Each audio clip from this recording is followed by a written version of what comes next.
Okay. Set. Go. Alright. Well, it seems the AR-15 is back in the news again. As per, this is a safety check. There is nothing in the action. It is safe. It is clear. Alright. This has just been talk of the president instilling a new assault weapons ban. Our president has managed to freak out our nation far more than any terrorist action in his tenure ever has. Now, he's not even in his 8th year. He's basically in year number 5. This is rather disturbing, America.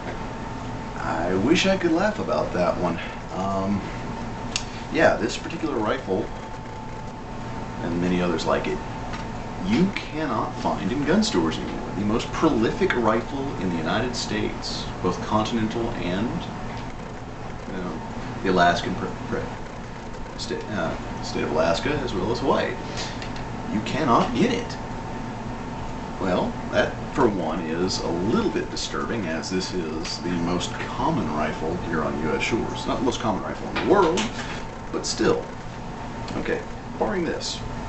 Okay, so you can't get an AR-15. Well, here's the real problem. People are so freaked out, they're not just buying AR-15s. They're buying guns in general. I went to go do some holiday shopping, and as a lark, I decided, well, let's make a roundup by the sporting goods stores. Not a single round of ammunition, not a single firearm was to be found. To give you an idea, when Obama first took office, I was selling guns for another company. I will not mention this company as to kind of steal a southern colloquialism. They've kind of done me dirty. So I'm rather used to the idea of people panic buying. And they did. Well, this second run of panic buying from the American populace, based off just words alone, mind you, he has yet to fully press into matters whether if he is or isn't going forward with an assault weapons ban. Basically, he's being poked and prodded by Bloomberg, who I called out last video. Well, this is the same as last time, except we are entering a perfect storm. And here's the real rough part.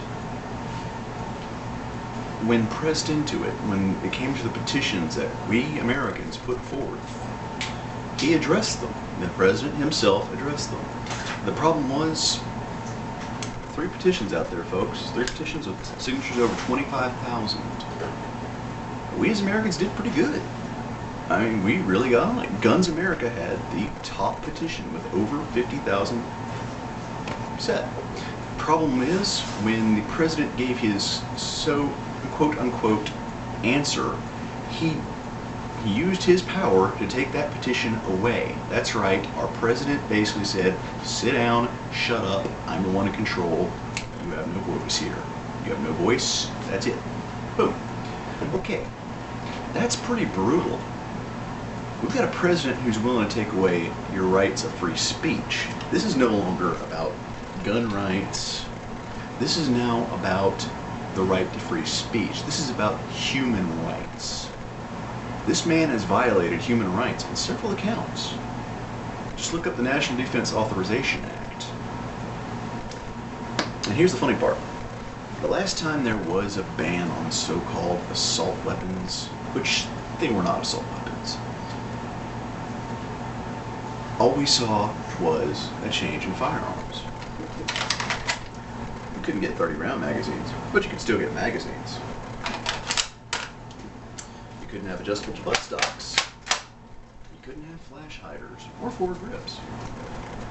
This did not solve anything crime-wise. This just created what I love to call the ugly guns ban. Oh my god, this gun is ugly, ban it, and make it even uglier. Same gun, same result.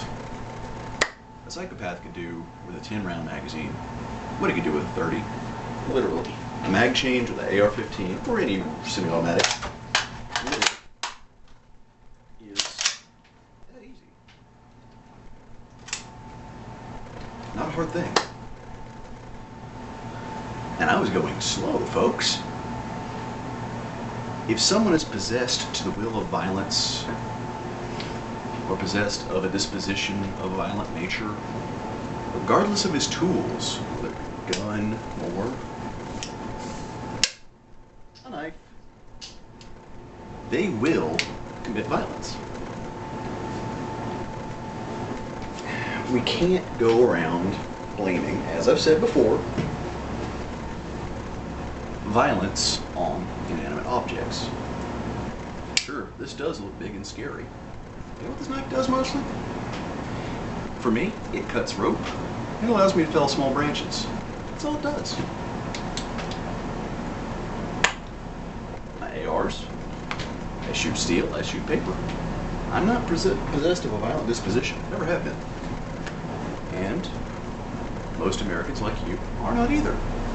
Just remember, while there may be monsters out there who look very much like anybody else, and they may use big, scary weapons, understand, a million guns like this, yesterday and today, did no harm. This is what it is. It is a tool. It's a piece of metal. It is not possessed of any will, or any malign intellect, or benign intellect. All it is material goods. I'm going to put a link down below in the video, at least I'm going to attempt to a very important video that got me really hard when I was a kid. And thankfully it is on YouTube. It's Red Skelton's reading of the Pledge of Allegiance and what it truly means. This is a bit of a homework assignment for you Americans out there, especially those of you possessed of a patriotic nature. Just this once, humor me. Go out there and read the Constitution. Don't let anybody else interpret it for you. You have to interpret it yourself. You must be able to parse the English language to the same degree of knowledge as they did back in the 1700s. It's not a hard thing to do. And if you have any problems, grab your tablet device and you can pull up Merriam-Webster's. It's very easy. And you'll find here on an assault rifle. An assault rifle is a military firearm that is chambered ammunition, reduced sized, or propellant charge that has capacity to switch between semi-automatic and fully automatic fire. That's what defines an assault weapon, not books.